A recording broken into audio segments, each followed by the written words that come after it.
So, and see, we're on now. And what JT's talking about is I walk. And by the way, I applaud you for being early. That's awesome. But most creatives aren't. Yeah, well, I had to stay up all night to get here on time, so I don't go to bed as early as you. So what'd you do yesterday? What'd you do? Did you play last night? Yes, just, are we on right now? Yeah. Good evening, everybody. For those of you that don't know me, this is hit songwriter JT Harding. Hello, country fans worldwide, wide. If you're in your car, honk your horn. If you're at work, drum on your desk. And if you're still in bed, dance on your back. Send in the party drones. Turn up your phones. This is the Bobcast with Bobby Bones. All right. You were made for 1991 Morning Zoo Radio. That's when I was born, 1991. That's it. No, I was kidding. Do not adjust your computers at home. I'm actually dressed like this. Hey, thanks for asking. I just played 2 Bluebird Cafe shows at Sundance. It's not so much the alcohol, it's the altitude that has me. I played with Tom Douglas, and it was magical. At Sundance meeting in Utah. Yeah. Oh, so you did that last night and flew over? Well, we were there all weekend, and then I stayed an extra day, and then I flew in last night. I wasn't going to miss this. Oh, that's awesome. I appreciate that. Yeah, and congrats on are you married yet? I am, yeah. Yes, congrats. Thank you very much. Yes. I walked in the room a minute ago and he clapped for me too. This is like the more. Usually with these knuckleheads, I walk in and I'm like, oh crap, we got to work again. But yeah. So I bet that's pretty cool. I love Tom. Like Tom Douglas to me, one of my favorite people to kind of, take and extrapolate information from and separate it and compare it to other people's stories. And even his movie, which I watched a year or so ago, he sent me a version, and it still may be the same version, but it's very on. It's great. And some girl in the audience was like, oh, JT, you think you're so funny, and I caught you crying during Tom's song, The House That Built Me. And I said to her, yeah, I was so sad I didn't write it. Okay, buy my book, move on. Okay, anyway. We'll talk about your book in a second, Party Like a Rockstar, but I think I should tell everybody who's just listening and not watching is that you're in a full leopard suit, right? Yes. And so you are always dressed as and in something when I see you in pictures. I was telling Mike this earlier. I was like, I've never met JT, but every time I see him, he has some funky type of suit. And the question I always ask people that have a thing is like, where do you find them and how many do you have? Oh, well, yeah, I like my money where I can see it, hanging in my closet. Yeah, by the way, I'm not going to tell anyone where we are right now. This is an incredible display of hard work. Your home. It is fantastic. Thank you very much. Well, I travel a lot, and if I see a cool suit, I just wear it. I'm not a artist, I'm a songwriter, but I do a lot of songwriter shows, and I just love to give people their money worth. I want people to leave and say, that's like one of the best shows I've ever seen. And, a lot of times I'll do shows with guys and they look like they just rolled off the couch and they're in their muddy Crocs. And I know that's a thing, but it's not for me. I grew up loving Kiss and Van Halen. And, that's probably why I loved Garth Brooks when I first heard of him. He's smashing guitars and swinging around and wearing those shirts that look like someone threw a bucket of paint on them, at your earlier Austin show. I want to list and play some of the number ones you have just so people will listen to you when you talk about how, your book and yes. what you have to give them. What you have Don't to give touch them. It yet. Yes, yeah. Yes. Uncle Cracker, Smile. Here you go. You make me smile like the sun, fall out of bed, sing like a bird. That song, especially with Uncle Cracker, an interesting number one and an interesting career in country music for Uncle Cracker. So when he cuts that, do you feel like you got a real shot at something? Because Uncle Cracker really didn't have a real history in the format yet. This is such a great question. So I had not had a hit song yet. I, grew up loving MTV, did anything I could. My story is similar to yours, Bobby, although you, of course, did everything to be in radio. I did everything I could and, fibbing and do all these, little tricks and anything I could do to get the attention of the music business. And I met Uncle Cracker. He hadn't had a record out in 5 years, but I'd never been around a rock star before like that, writing with them. I worked for a couple crazy rock stars, and we spent a weekend, he chain smokes. My eyes were as red as the Netflix logo writing with this guy. And we wrote some not so great songs. And the last day I was like, man, did we just waste the whole weekend? I put the pressure on myself. And I'll never forget it. We're packing up our little 4-track recorder. And he said, what about a song called Smile? And I just stood in my tracks. And he said, I need a song that my 3 daughters and my girlfriend and my mom can dance to. And I was like, 5 generations of people. Great. We'll go to NASA while we're at it. Yeah, sign up. But we did it, and then it was his title. He had the best line in the song, Cooler Than the Flip Side of My Pillow. And I knew it in my blood and bones, pun intended, that it was a hit. But it sat around for a couple years. I mean, that song was passed around like a vape pen at a Morgan Wallen after party. I'll tell you, no one wanted to record it. Cracker loved it. but eventually his label decided to put it out. That's at least what I remember. And I knew it was a hit. And then luckily a country station in Detroit, I believe, played it, and it went from pop to country. I've been trying to do that ever since, Bobby. It's not easy. So you're right. What's his real name, by the way? Matt Schaefer, but I've never called him that. Just Okay. I just call him Cracker. I was looking at the writers, and Matthew Schaefer's listed. Yes. And he's come out and opened a couple shows for me. It's been a couple years. And yeah, he was a nice guy, but it was cool to hear some of the songs that he has that kind of border country or pop, or because he was Kid Rock's DJ is how I was first introduced to him. Correct. And then he had "Follow Me, Everything Is Alright," which is a country song too, but it was a massive pop song.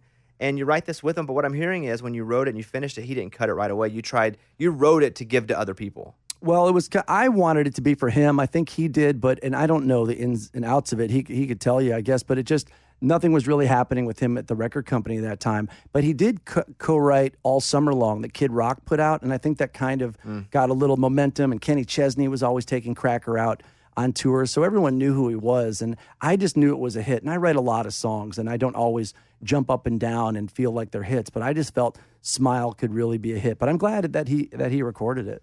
What I like about your songwriting, your songs that have really achieved not only #1 status, but songs that last for a long time. This next one, Kenny Chesney, Somewhere With You, a lot of them are slow. And I love a good slow, make me feel and remember the place I was when that song came out. And this one does here. Kenny Chesney, Somewhere With You. One of my favorite Kenny songs. I mean, top 3. Thank you. Let me down, whispered in my ear, I hate my life. Hold on. The cadence in this song, though, because it's a slow to mid, but he's also ba ba ba doo ba da ba doo ba da. There's a lot of words there. That's me walking down the street. Ba ba boo da ba ba ba. It's kind of a weird juxtaposition of a mid to slow with a pretty fast word cadence. So you're writing this song. Did anyone go, well, this feels kind of funky because it's a lot of words real quick, but the song's really not that fast? Did anyone go? Once again, hopefully there's some future hit makers listening. Nobody wanted that song. I wrote it with Shane McAnally, who's now, as you all know, one of the biggest songwriters around. He was sleeping on his sister's couch at the time. My apartment over off Music Row had been condemned, and someone actually kind of pawned us off on each other. Well, JT's this rock guy from Michigan, LA, and Shane hasn't been doing anything he was in town for 14 years, and so we weren't trying to write a country song. We were just writing, from our hearts. We had both gone through breakups, and I had just met him. It was the first day I met him actually, and he didn't want to write a song that day. And we went over to Fido, this little restaurant. We started talking, and he was telling me his story, and I thought, my goodness, we have the same philosophy about relationships. You cannot make somebody love you. You can only stalk them and hope for the best. So it didn't work for either of us. But we wrote Somewhere With You without thinking if it was right, if it was wrong. And then luckily, when Kenny Chesney heard it, everyone just kind of got out of his way, and he put it out, and guys like you played it. Was it wordy when it was sent over in the demo? Meaning, did he change up any of the tempo, or did he speed up the words but keep the... what happened there? Anything? I think they sped it up a bit. The one thing that he and his producer added, which is great, they added that ding-a-ding-a-ding U2 guitar. The demo was just kind of Shane singing, and I think it was maybe an acoustic guitar, maybe a piano, but it was very basic. It was very basic. One of my favorite Jake Owen songs, Alone With You. Here you go. I can't be alone with you. Got me out on the edge every time you call. And I know Jake will play that song until he dies. That's a Jake Owen song right there. As much as Jake didn't write it, there are some songs that are kind of meant for artists, and that is a Jake Owen freaking jam. And Jake and I are close friends. We were at dinner a week or so ago, and we were just talking about songs, and we're talking about his new song, and he's like, there are certain songs, and he didn't write his new one, I don't think, but he was like, there are certain songs that you just grab, and even though you didn't write, they feel like they're yours.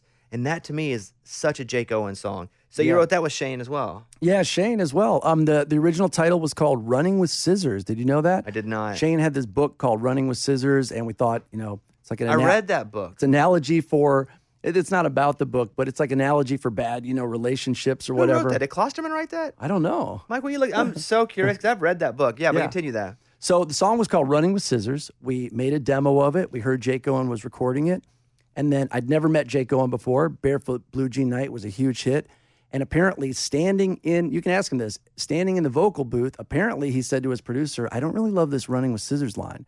And they called us, and since, he had just had, Barefoot Blue Jean Night, they said, hey, could you change this lyric for us? And because we're shallow and we want hits, we're like, let's change it. So it was a great call. And I was actually very flattered that he just said, hey, I want to record the song. So we took that out. So what's funny is the title, what the song is about, the lyric that was in there, none of that is in it anymore.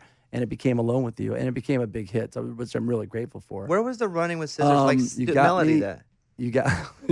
People always laugh when I do this live, and I'm like, this is actually not one of my jokes, people. You got me running with scissors every time you call, and I know it would kill me if I fall, so we changed it to, you got me out on the edge every time you call. Yeah, I think it was a good call, actually. Well, yeah, because if he wanted it, and then it worked, and it's awesome, and it's number one, I think it's a great call in retrospect. Keith Urban, Somewhere in My Car from 2014.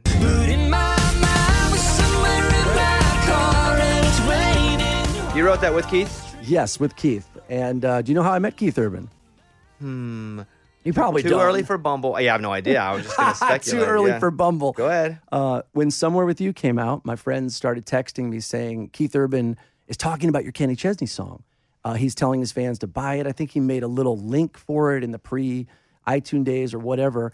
And Keith Urban did not know who wrote the song. He didn't know who I was. He just liked it. You can imagine what a wild feeling that was. And I was at a songwriter awards show downtown. Everyone's dressed up.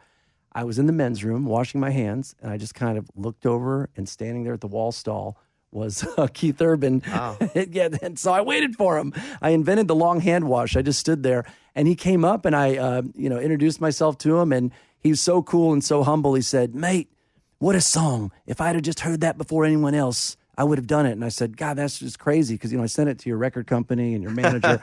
So he said, you take my phone number. He put his number into my phone, if you can believe that. I texted him at like 7 a.m. the next day, which was not good. He didn't answer me back. But we became friends. He eventually called. Once again, Keith Urban. He said, these are the guitar chords. This is the drum beat I want. And I want it to be a song about looking back at a relationship. He was like an architect with a blueprint of the song. And he couldn't have been nicer or more talented. So I was so glad to write with him. Sangria by Blake Shelton, which, Mike, back in our parody days, we did a parody of this. Yeah. You know what it was? That's flattering. That's great. You know what it was? Tortilla? Oh, that's what it was. Tortilla. That's right. Yeah, go ahead. We're buzzing like that no vacancy sign out front. Your skin is begging to be kissed by a little more than the sun. You take my hand. I want to roll through a couple more of these real quick. Here is Different for Girls by Dirks and L, right? L King, yeah, who's just on. And here is Beers and Sunshine by Darius. Thing on my agenda is beers and sunshine, bonfires in summertime. So now that we've heard your expert work, now If that's not enough for you, flip over to Right. the Craig Wiseman Bobcast, people. Come on, I'm doing my best here. and you come in and you have a book. So I always like to lay out what would make you an expert and why people would want to read what you have to say. And we'll get on to some more of your live stuff in a minute, but Party Like a Rockstar, the book, why did you decide you wanted to write a book, and what do you think people are going to get from it? Great question. So I played a show here at the Listening Room, and writing a book wasn't on my mind at all. There was a lady in the audience who I'd never met, didn't know anything about her, but I would like to give her a shout out. I've never heard of her before. Her name is Dana Perino. Some people may know her. I didn't. She's on TV. She started saying, I saw this guy, JT, at the Listening Room. I think he should write a book. So she actually called around. So I got this book deal. It's not only the stories behind all these hits, which are all co-written, by the way. I've had a lot of help. And basically, it's a story of my life. I didn't know anybody in the music business. I just loved listening to the radio. When MTV came booming into my living room, I felt like Dorothy going from black and white Oz, black and white Kansas into Technicolor Oz. I just couldn't believe it. Michael Jackson with the sidewalk lighting up, Madonna singing Like a Virgin in a wedding dress, David Lee Roth, like Bruce Lee with a jetpack on. I looked on the back of my CDs and they all said Sunset Boulevard. So before my friends' graduation caps were even thrown in the air, I was already living on the most unglamorous corner of Hollywood. And I had a job. And I made my first, at a used clothing store, I made my first demo with money I won on VH1 Rock and Roll Jeopardy. I'm glad you weren't on it. You probably would have beat me. You went on Rock and Roll Jeopardy? Yes. Oh, Bobby, I annihilated the competition. You know, when Who my hosted friends that? when my friends were studying the SAT, I was studying MTV. And no, that's not in my book. It should be. It was the guy from that eventually went on to Survivor. Yeah, Yes. Jeff Probst, yeah. How'd you know that? I don't know. I retain. I'm pretty good at trivia, but I wanted to say that, and so I just said Jeff. And then if you were gonna say I was gonna act like I knew So he it. stood real close to me when he talked, and I would jerk my head back like some spit hit my face, and I wiped my eye off. Oh, the audience was going crazy, and they were like, "We need to edit out all these jokes." But I was trying to get noticed. How much did you win on Rock and Roll Jeopardy? Was it one episode? Did you stay up and keep winning? It was just one episode. I won $2,500. I didn't get the final Jeopardy, but I remember it like it was last night. Can I give you the question? Yeah, sure. Okay, Final Jeopardy, ding, ding, ding, ding. The category is female singers. She is a member of the Royal British Army. She had top 10 hits in the 80s, which is a lot, and she starred in the biggest movie of 1978. I got it wrong. But I bet $1 because I knew they couldn't beat me because I was up so much. Oh, good. Yeah. So, British. She's probably born in the 60s then. There we go, Mike, with the sound. And you didn't say number ones, but again, on the pop chart, a top 10 song, pretty ubiquitous whenever it's Huge. everywhere. Yeah.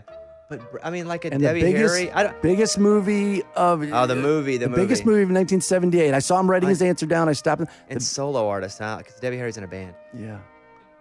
I know, man. I got it wrong after just crushing it. All right, give me 10 more seconds. Let's see. Who's a British solo female? Do I know her? Would I know her? Oh, yes. You're listening to hit writer JT Harding on the Bobcast with Bobby Bones. It does feel like hold music, doesn't it? Whenever you listen to it. Press 1 to speak Arkansonian. Yeah, I'm gonna not know. Go ahead. Olivia Newton-John, and the movie is Grease. I feel like she's Australian. She is. That's the trick question. They're Oh, under my goodness. British rule. I know. That's what. I was such an idiot. Yeah, I'm not trying to trick you. They tricked me too. Because I Yes. thought Olivia Newton-John, but she's Australian. That's why I came back so know. quick. I was like, not her. She's. It was awful. But I won, and I used that money to make my demo. Now, this was pre-internet, so I couldn't just call a record company. I didn't know anybody.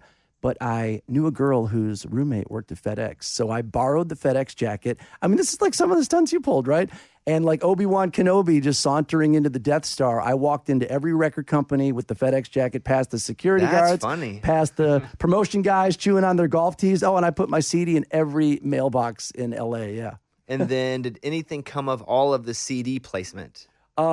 No, but then I got a job at Tower Records on Sunset, and I was so naive that something could happen. I'll work at Tower, and everyone that makes records will come in here. I passed my CD out to everyone. Every celebrity came in there, too. Michael Jackson, Kurt Cobain, Sly Stallone. I tried to give them all my demo. I got a record deal. The guy that signed Tracy Chapman, we all remember her, Fast Car. He came in. I recognized his name from the record, and I made a record with him with John Mellencamp's band in New York, got a big check.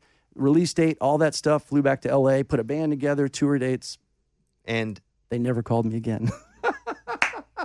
My heart's been broken by the music business more than the ice cream machine at McDonald's on Broadway has been broken, people. What do you mean they never called you again? They invented ghosting. I never heard from them. But you had a deal. The record was shelved, yes. And you would think that 80 grand would make me feel better, but it wouldn't. But do you mind if I continue?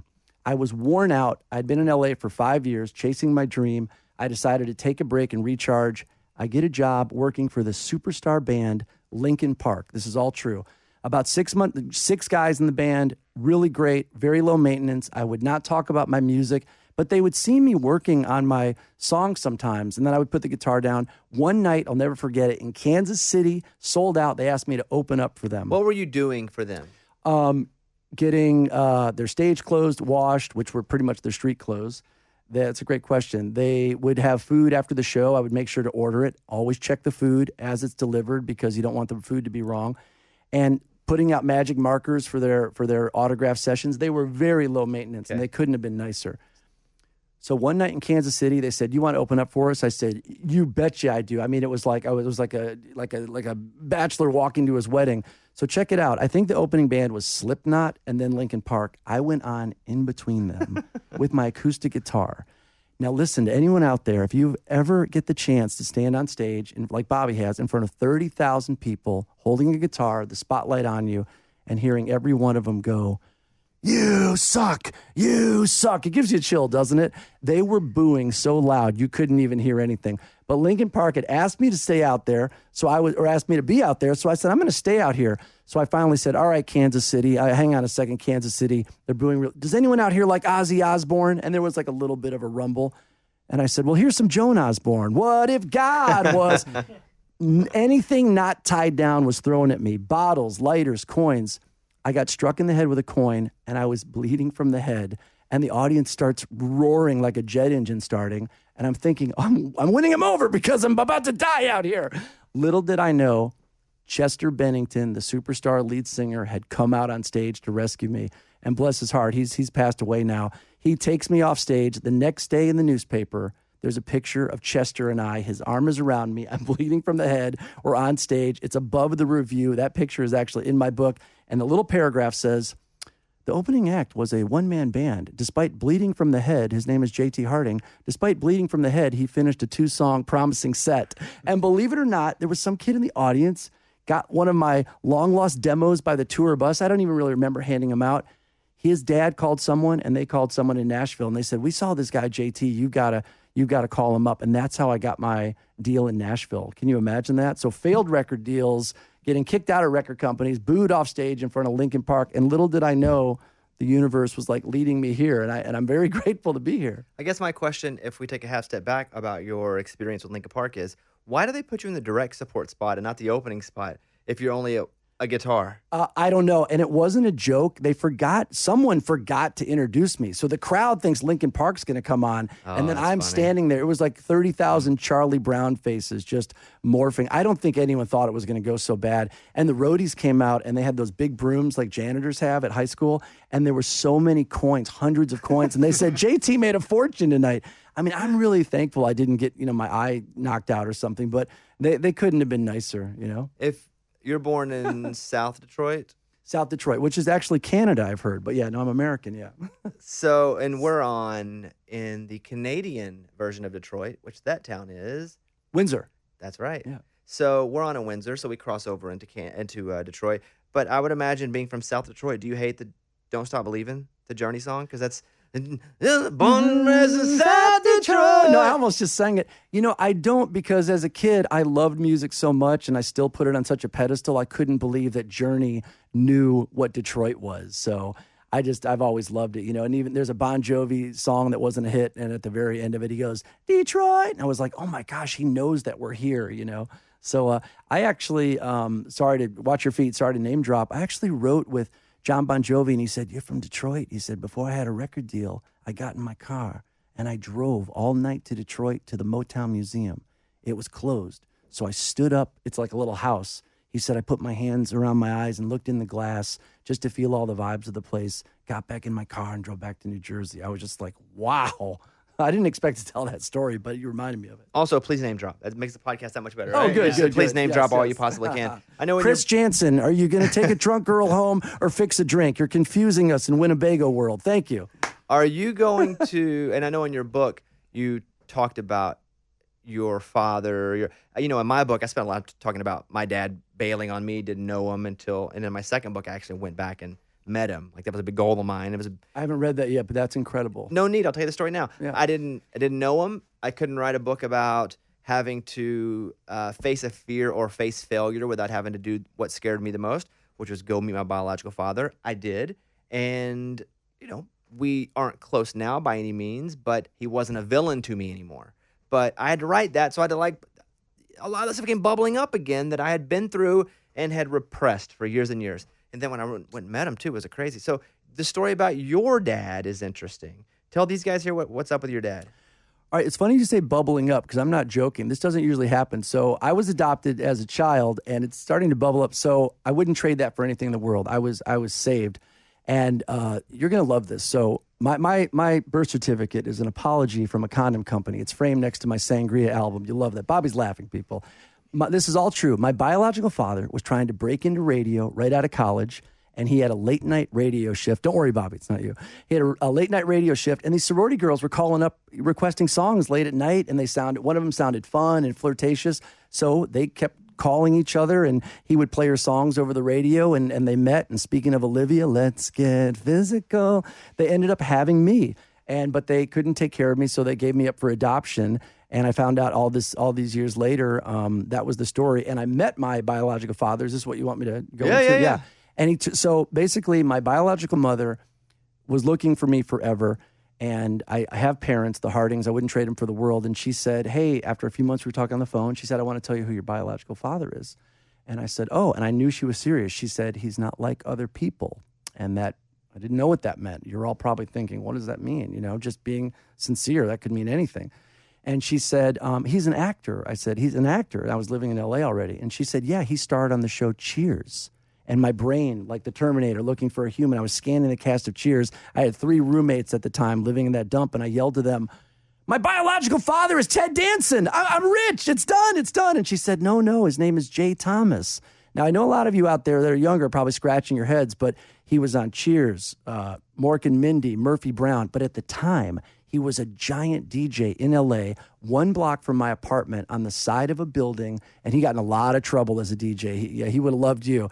There was his head on the body of a woman, and it said, we apologize for Jay Thomas, 1 block from my apartment. It's such a bad movie. I'm surprised Jay didn't star in it. So I had heckled him at a movie premiere I tried to sneak into. I listened to him on the radio. He had come into Tower Records, my biological father. Can you imagine? But we met, and it was great. He was married to an incredible lady named Sally. He has 2 incredible boys that are my best friends now, and it was fantastic. We were like wild, long-lost fraternity brothers. I mean, he was wild. So before he passed, you guys were good. Yeah, really good, really good. I'm a massive Jay Thomas fan. That's incredible. And you know why I was bubbling up unexpectedly?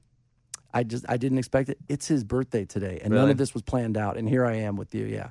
So you know your Justin Timberlake video shoot that really wasn't happening that you advertised? Yes. So he did that as well. Forgive me, ladies. He said on the air, we're going to pay for somebody's breast implants. And so many women showed up when they found out it was a joke. He almost got killed, and then the station got sued. And there's like video of him on YouTube, on the news, apologizing to all. I mean, it was awful.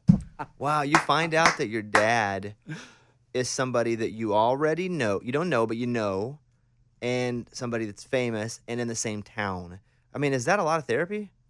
Not so much over that. I mean, I've been to a therapist, but more. But not over that? Because I love my parents so much. I wasn't looking for anything. And I mean, my mom wrote him a letter and said, boy, this explains a lot. Because my family are real sports, a big sports family. And they're like, man, this kid's like spraying his hair up and jumping around doing cartwheels in front of MTV and trying to be real silly. That's interesting, too. It goes to nature and nurture. Yes. Meaning, as much as a sports family as you have, you still had some of your biological father in you without even being absolutely. Around him. Yes. Massive fan. And more so the stage work and the radio stuff, because even when he went on Sirius, I'd listen to him all the time, every day. It's incredible. I didn't know that. It's incredible. And I wasn't dodging the question, if you want to know. This is very healthy. I had a brother that passed away, so not too long ago I'd never talked about it. And it was your book was so honest. I mean, I read your book like a year ago,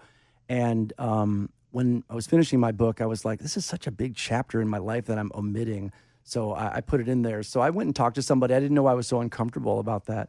So you went back and put it in your book after you were done with the book? Yes, because and you the felt publisher like was like, what is this? Yeah. In a good way or bad way?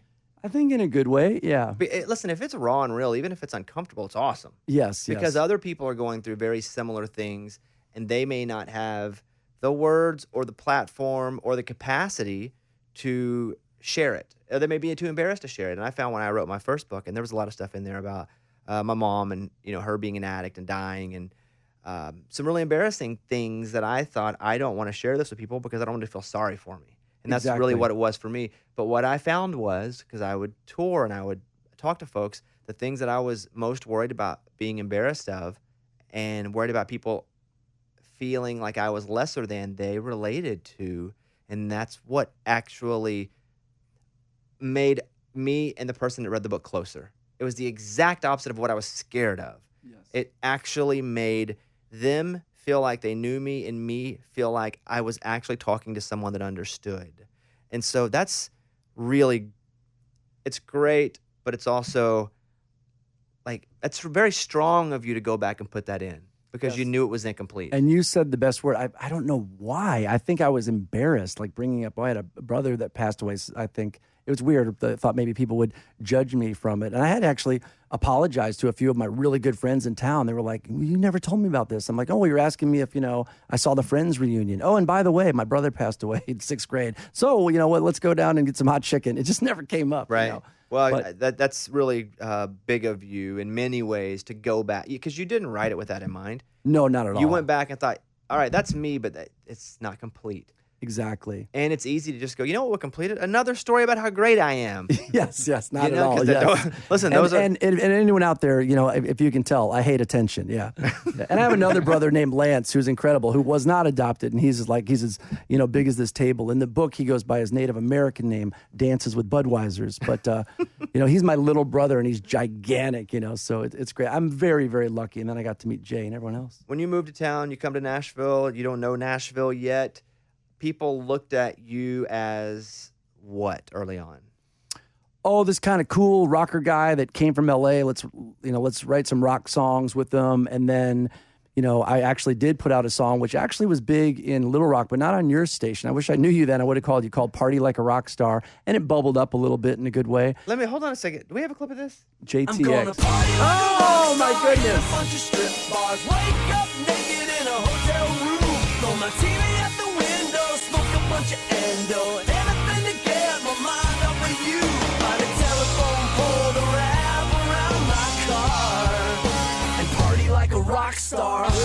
I was a star in Little Rock. I remember this song. Yes. But it was like a alternative pop. Where did it go? It was on Alice, one in Arkansas. Alice 107.7. Yeah. I broke into that station, took it over. That's great. It's amazing. Great. Yeah, I know. I wish I had known you. That's amazing. We played Juanita's. It's only really happened in Arkansas and Connecticut, that song, really. We played it. Is it Juanita's, what it's called that? Mm-hmm. And there was a huge line out the door. And my buddies and I are rolling my equipment in. I put a little band together. I'm like, oh, who are we opening for? And the club owner said, there's no one. There's just you.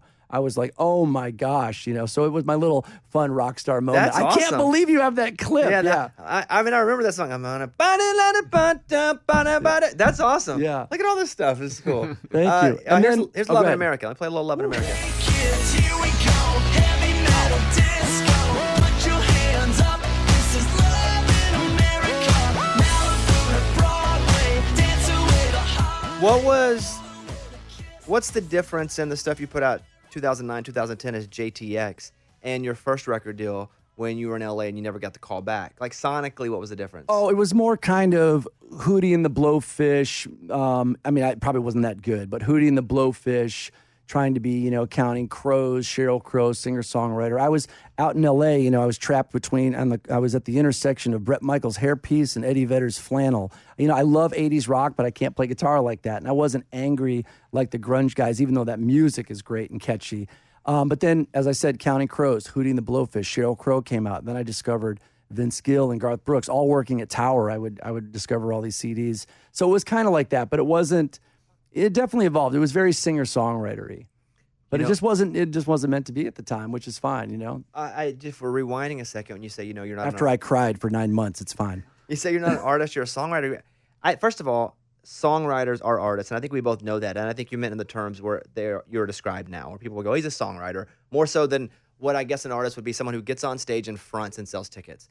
That being said, even if that were the case, I think your resume here, you are an artist in many ways. You may not be even the version of the artist now, but again, you've had 2 record deals, or you've had a record deal. And did you get a deal with JTX? Was that a brief one? Yes. So I guess it's 3. Yes.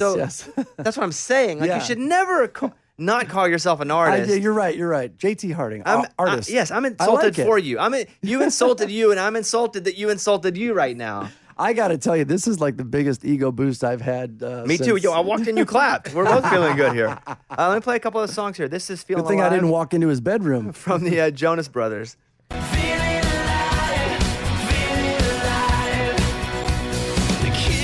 If I know anything about Jonas and their cycles, this is from the Disney Channel days, right? Back in the day. How do you get a song to the Disney folks more so than the Jonas Brothers? Because I'm sure Disney was picking a lot of their stuff at the time.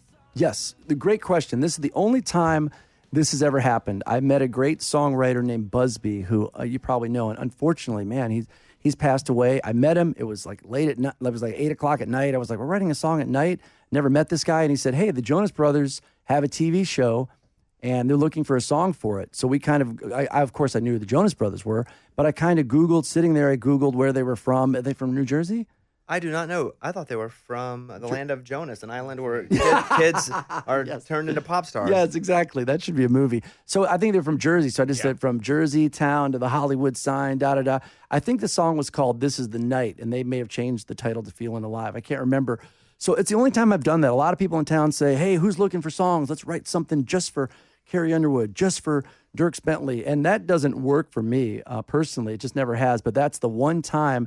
And then we sent it to them, and they loved it, and it became the theme of their TV show, and they put it out. It's great. I saw them do it in concert. I don't know them at all, but they gave me passes and said, stay away from all the girls. Don't be creepy. Do you make sync money from back then? Like, did you make pretty good money for being on a TV show? Yes. Then better than now, where it's more of you can make more for rights reasons. Yeah, I don't know exactly how it all works, but in my Smile has been used on so many TV shows and in movies. It all pays very well. But the Jonas song, like as just a theme song, did that pay well? Because now it would pay really well. Oh, it probably doesn't pay as much now. What you mean in reverse? Yeah, I didn't know what you meant. I honestly, I'm not trying to evade the question. I don't. Or if you don't know, then it didn't make you rich. Yeah, I guess. Yeah, it didn't make. Yeah. Yes. Okay. So. Kenny Chesney, Bar at the End of the World. Let's play a clip of this one. Woo. Next time we come back, girl, to the bar at the end of the... And then I want to play one more that I have up here because I'm a massive Goo Goo Dolls fan.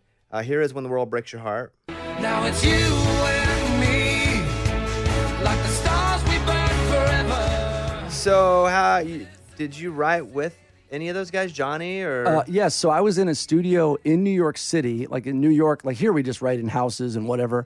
I was in a really great studio overlooking Times Square after all those years, back at the same building pretty much across the street where I recorded my EMI record, if you can imagine. EMI was the deal I lost.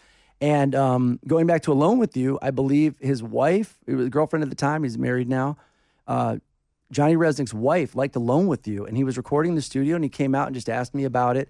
And he had just gotten this kind of he's really good looking, and he had this kind of new wave haircut. And I was like, oh, it's Justin Bieber's dad. And luckily he laughed because I don't think he liked that. But we talked about Alone With You, and he's like, oh, we should write sometime. So I kind of, lingered about a couple extra days, and he just said, hey, let's write this song, When the World Breaks Your Heart. And it was on, I think, one of their last albums. So were you a Goo Goo Dolls fan? Oh, absolutely. Because I was a massive I would make, fan. mixed CDs with, Iris on it and send back to girls in Michigan when I was living in. Yeah, of course. Yeah, I was such a Goo Goo Dolls fan that I would get irritated when the bassist would sing one or two because every album they'd let the bass he'd be like, and he had this, and I was like, no. Yes. I get it, but no, we don't need that. So Johnny Resnick told me why. Do you know why? I don't. Johnny Resnick would get really down on himself, like most artists, like me. I'm an artist, and think things weren't going to work out. And apparently, the bass player, just for years and years, was like, "Johnny, you're great. Keep writing. We got to keep doing this. We got to keep doing this." And he just feels really grateful for their friendship. And so he has I think a couple songs each record, and then he definitely and live they do a couple songs. Live. I saw him too. Yeah. And he goes hard. He's like he sings hard. He does. And I'm like, all right. He's like the mini Gene Simmons or something. He is. With all the songs and all the hits and all the close to being number ones, which are still hits, like Bar at the End of the World, we played that a whole bunch. It wasn't number one, but it was people know that song. You ever have a song or a session that you canceled on, and that day they wrote a massive song that you'd have been a part of? No, but what a great question. I did write with Sam Hunt before he had a record deal, and now I realize why his songs are so great. He takes a long, long time to write songs. Like, it took them about, I'm sure you know this, a year to write Body Like a Back Road, but it sounds nursery rhyme simple. The hardest thing to do is write a simple song. So when I first met Sam and wrote with him, like months and months would go by and we'd be working on one song. And looking back, I wish I got a sleeping bag and just slept on his front door. So that I kind of wish I had been a little more patient. But at the time, people were, still now people are writing songs so fast. And also I am very, very, these are great questions. I'm very, very flattered when I play the Bluebird and people come up to me and they come right up to me and they say, I just moved to town. We should write. But I've learned that you have to find your own tribe and you kind of rise together. So I can't just write with every person that comes up to me. Well, she didn't just get to town, but I was walking through a hallway one day and this girl came up and she said, oh, are you the guy that sings Love in America? Not really many people knew that song, this girl and Bobby Bones apparently. And she said, oh, I love that song. We should write sometime. And I said, oh, thanks so much. But I was like, not in a conceited way. I was just kind of like, I can't write with every single person. And it was Casey Musgraves. So that, yeah, drop the anvil on me right now, Mike, please. Woo! So I've definitely made some mistakes. And who knows? Think about the guys that met Luke Combs the first day he came to town. They have all these big hits. So people don't have signs above their head flashing, I'm going to be a star. I used to hold one above mine, but that didn't work. Arms got tired? Yes, yeah, exactly. Same. Let's talk about Write Like a Rockstar, something you're doing. Yes. So what is that contest? Oh, thank you so much. So National Adoption Month is in November. So if you are listening, if you know anyone that's adopted or you are adopted, this is totally for free. I'd love to write a song with someone out there over Zoom. And all you have to do, I have a website. I have not told anyone about this. This is first time announcement on the Bobby Bones Bobcast. We were talking about writing, and I was like, oh, this is a good place to talk about this. Okay, go ahead. I'm ready for it. Yes. So go to the website, writelikearockstar.com. Send me your adoption story in about 800 words and include a little video clip of you singing or playing any song on the radio, just a little clip. And we're going to choose a winner, and I'll write with someone over Zoom. Once again, it's totally free. And we'll own the song together. I'll record it. You never know. We might write a hit. Who knows? And it's just a way to bring awareness, and it's something fun to do. And I'm really excited about it. And by the way, don't lie to me about being adopted. The FedEx jacket does not work on this website. Writelikearockstar.com. So if they win and you write, they're going to do some sort of press with you in November, which is National Adoption Month. Is that right? Yeah, we'll just see what happens. But I can't say it enough. There are no strings attached. It's going to be great. We'll own the song together. Who knows? We might. Worst case scenario, we play it at the Bluebird or something. And you can send in from anywhere. It's exciting. If that's worst case scenario, that's pretty awesome. That's what I say. Yeah, that's pretty awesome. So it seems to me, and I could be wrong on this, but you can actually have Bobby Bones sign my book for you. You're playing a lot of shows. It seems like you play a lot of shows. I love playing songwriter shows and hearing people sing the songs. And I don't need someone to run up to me and say, oh, I wish your picture was on the cover of that album. You wrote the songs. I don't need all that. I love that I'm so grateful that these big stars sing my songs. But I love doing the songwriter shows. Yes.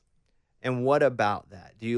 Are you still itching that performer, like this, scratching that? Absolutely. And it kind of, gets, my yayas out. I don't know what it would be like to try to get a record deal, try to be online and on TikTok constantly trying to get it all going. So I feel like I have the best of both worlds. I live in this incredible city, Nashville. I get to go and play these great shows like Sundance. The Bluebird has sent me all over the world, London, New York, everywhere. And then I get to write songs by the day. It's fantastic. I'm doing a songwriter night at the Bluebird on like the 31st or something. There's a big Sunday night songwriter thing, and I haven't done it because it's too late for me to be even awake. But I have a couple of shows that I'm doing in Nashville. I've done 2 already, and it's like a TED Talk meets a comedy show. And so, but I've got to work material. And so some of my material is music, and I reached out and, called the people at the Bluebird, and I said, hey, because at times I would just go and I'd play around and work material, or I'd just show up and hop on stage. And what was tough for me was they would go, all right, because, sometimes guests will come in and they'll make a big deal about the surprise.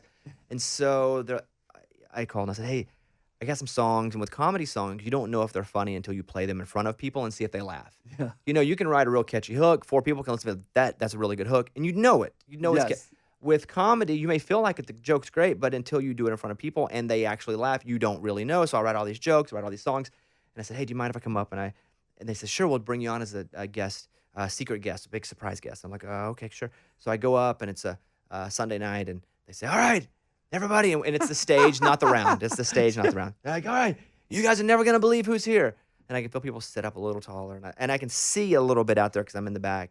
And they're like, this guy's been responsible for so many hits. And now I'm like, oh no. Wow. I'm like, oh God. Oh no, these people are going to think like Garth is coming out or something. Like, I can't win. I already know I can't win by what's about to happen. You've heard him on, and they introduced me, and people are like, oh. And they weren't wrong about what they said. No. It's just so I said, hey guys, I'm going to come work out some material on this night, if it's okay with you. And they said, great. I said, but don't make it a surprise. Put it up on the site. I'm there. Totally. I'm going to play. That way nobody's disappointed. And so But certainly people are excited to meet you. I know. Are they? Sure, yeah, I don't know if they are or not. Have you ever met a man that went 5 years without having sex? This is him, yeah. That's true. I wish I was. I wish I was a listener then. I would have called up as your left hand. I would have said, "Bobby never takes me to dinner. He only wants to fool around." Brought to you by Jergens Lotion, the Bobby Bones Show. That's true. Oh I'm man. I'm playing that Bluebird show on the 31st to do the same thing, but I'm playing in the middle of like 2 songwriter things. But You'll be great. My point, yeah, and I feel fine. They know I'm coming. I'm going to play 4 or 5 comedy songs. I'm going to see who laughs, who doesn't. We're going to move from that. But I guess my point is, do you like to play in the very intimate round where you go around the circle, or do you like to be on the stage where it feels like a conventional show? And that's a great question. I guess in town, I love the magic of the Bluebird, and people listening right now are like, it's so hard to get in there because if you don't know, it's so small.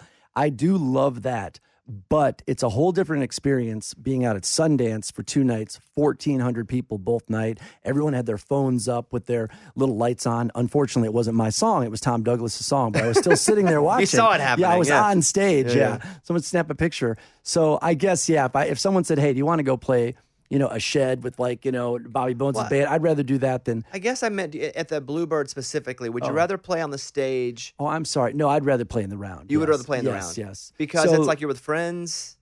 It's just such an unusual and magical experience. And I do other songwriter shows around the country where they try to do like a Bluebird thing that isn't part of the Bluebird. And people don't know, so they kind of talk all through it, or say, "Hey, play Sweet Caroline," or play Luke Combs. I was like, I wish I could. I didn't write it, So it's just so interesting to play songs that you've written in such an intimate place, and everyone is just hanging on the edge of their seat. Can't wait to hear a hit. Can't wait to hear something new. So yeah, I'd rather play in the round. Yeah. Well, you guys get the book, Party Like a Rockstar. Get into the contest. Write Like a Rockstar.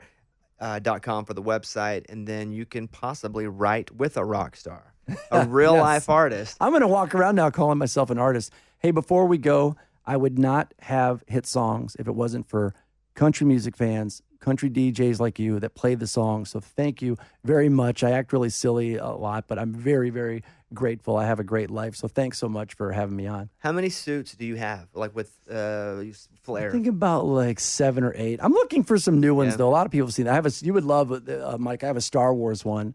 It's white with like little Star Wars Stormtrooper helmets on it. Yeah. I got a Pac-Man one that I got. It's cool. Maybe last year or so. And every time I'm like, I'm going to wear this. My wife's like, I don't think this is the occasion for that. And I'm like, why not? She goes, because this is a formal, So I haven't really found a time yet for that, but I like it. It's how I knew you visually, right? Yes. I don't know if you remember. I don't want to say where, but I was somewhere having lunch in town, and you came out, and all of my friends stood up there like, that's Bobby Bones. And they all came around you to like.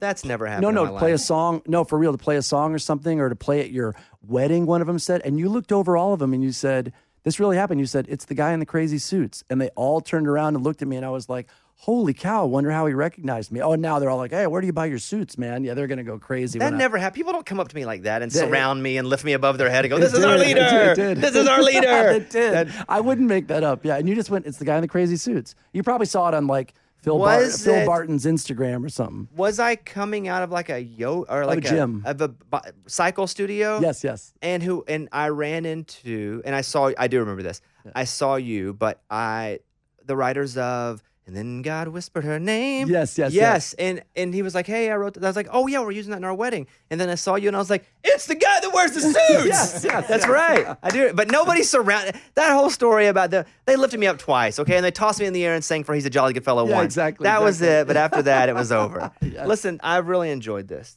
It's been a real great conversation for me. Thank you. I appreciate it. Your story is interesting. I love the fact that, you pushed yourself with authenticity when writing your book. Like, you knew it wasn't all the way out there, and you knew what else you had to put into your book wasn't extremely comfortable, but you did it anyway because that was the last piece of that puzzle. I think that's great. It says a lot about you. Thanks so much. So that's fantastic. And I'm a massive fan of your biological dad, because I don't call my biological dad my father. So I'm stepping back. Your biological father, I'm a massive fan of him. And you know what? Your mom and dad too, because they did a heck of a job raising you. And that's really, really, really a great story. Awesome. Well, thanks so much. Thanks for discovering all the new music and playing our songs. I don't really do that anymore. Okay. Instagram and TikTok at JTX Rockstar. But I got a new song for you. Bop, bop, bop, bop, bop, bop. Cast, Bobcast. Have you done that one already? I never know. Oh, yeah. And we probably won't do that one ever again. Yeah, what's up, Mike? We'll go. All right. Thanks, everybody. JT Harding. Follow him, JTX Rockstar. And that's it.